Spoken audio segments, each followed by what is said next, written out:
and swerving, make it trendy. We look sexy, here we go. Hey guys, welcome back to Full House MMA. This is Corey. I wanted to talk a little bit about a fight that's coming up really soon that I'm excited about this one. It's the rematch between Israel Adesanya and Robert Whitaker. And I don't remember exactly how the first fight. You know what? Let's ask Alexa. Hey Alexa, how did Israel Adesanya beat Robert Whitaker in their first fight? Here's something I found on the web.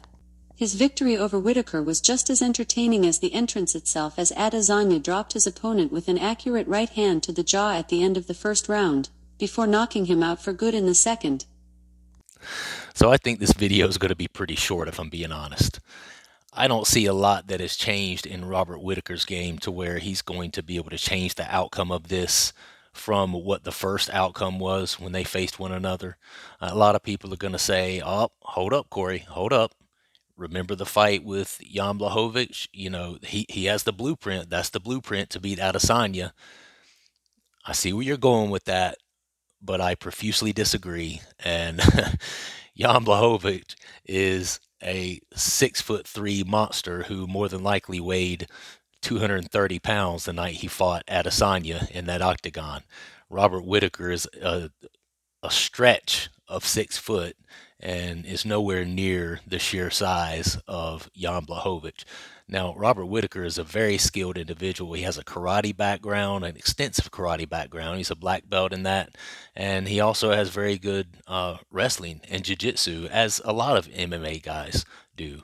But then you have Izzy Adesanya, who's not only 6'4" and is a very highly talented striker. Many feel one of the best ever in the UFC in terms of his striking. But Israel Adesanya, I have it right here written down, has 108 fights across his kickboxing, MMA, and boxing career. 108 fights, and has only lost 7 of those. So that gives you a little bit of a glimpse into the experience level of Israel Adesanya. So Robert Whitaker, he's going to have to do something much different than what he did in the last fight with Izzy. Now, the problem we have for Robert Whitaker is Israel Adesanya is going to be able to stand in the pocket and hit Robert Whitaker, whereas Robert Whitaker is not going to be able to stand in that same pocket. Israel Adesanya's pocket is different than Robert Whitaker's pocket, because Israel Adesanya is a much taller, lengthier fighter. So the two proverbial pockets that we're talking about are going to be completely different. So Robert Whitaker is going to have to figure out a way to get in closer. He's going to have to keep his head on a swivel. He's going to have to really slip. He's going to have to feint. He's going to have to do a lot of lateral movement, a lot of in and out movements, getting Izzy to react, getting Izzy to move, to jump, to throw punches, to throw kicks, and then Robert not to be there. And then more importantly, what he's really going to need to do that I think he didn't do enough of in their first fight is he's going to have to create some more angles. And when he comes in to land his own strikes, he's going to have to create angles. He's going to angle off to the left or angle off to the right and then land his punches, or that nice punch kick combination like Robert likes to throw. He's a very talented fighter, but he's not going to outpoint Israel Adesanya. It's just not going to happen.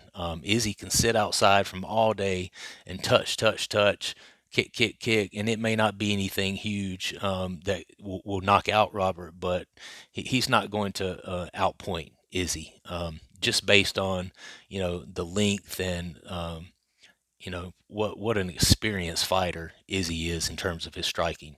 So Robert's going to have to do something different. I don't think he has a chance of really taking Izzy down. In fact, I saw Robert in an interview just today on Submission Radio. I love those guys, by the way. Shout out Submission Radio. But I saw Robert on there speaking today, and he was talking about that. He was talking about how difficult it is to take Izzy down, him, being a taller, lengthier fighter the way he is. So, a lot of people saw the outcome with Jan Blachowicz and they think, oh, this is the blueprint to beat Izzy. No, Izzy is a very good fighter who has very good takedown defense. He was just up against a much bigger, stronger guy that night, and who just imposed his will on Izzy, and there was nothing he could do about it. But that's not something Izzy's going to be running across too often in his own weight division. And so, in my opinion, I just don't think Robert's going to be able to get this done. It's kind of like with Colby and Kamaru. You know how they say, as long as Kamaru is alive, Colby is not going to be the champion. He might be the best guy in the world if Kamaru didn't exist, but Kamaru does exist. I think it's the same thing here. I think Robert Whitaker is a strong second in the middleweight division, and I think that if Adesanya didn't exist, then Robert Whitaker's the champion, and he's pretty much proven that. He's beat just about every other guy they've put him up against. He, ran through in a very impressive way Kelvin Gastelum recently. But this is no Kelvin Gastelum. We're talking about two completely different fighters, and I don't see much that Robert can do to change the outcome of this fight. Gonna have to go with Izzy again. May not be by knockout this time. Robert might be able to stay alive throughout the duration, but in that case, it would be a unanimous decision by Izzy.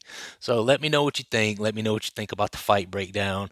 If I left off something, or if you have some thoughts on maybe how Robert could get this done, I would love to hear your comments. I love that dialogue. I do check the comments, and I will respond to the comments if I have time. So please do that as well. Like and subscribe if you haven't. And again, this is Corey with Full House MMA. Appreciate you guys watching. All right, peace. Flexing, I've been swerving, make it trendy. We look sexy. Here we go.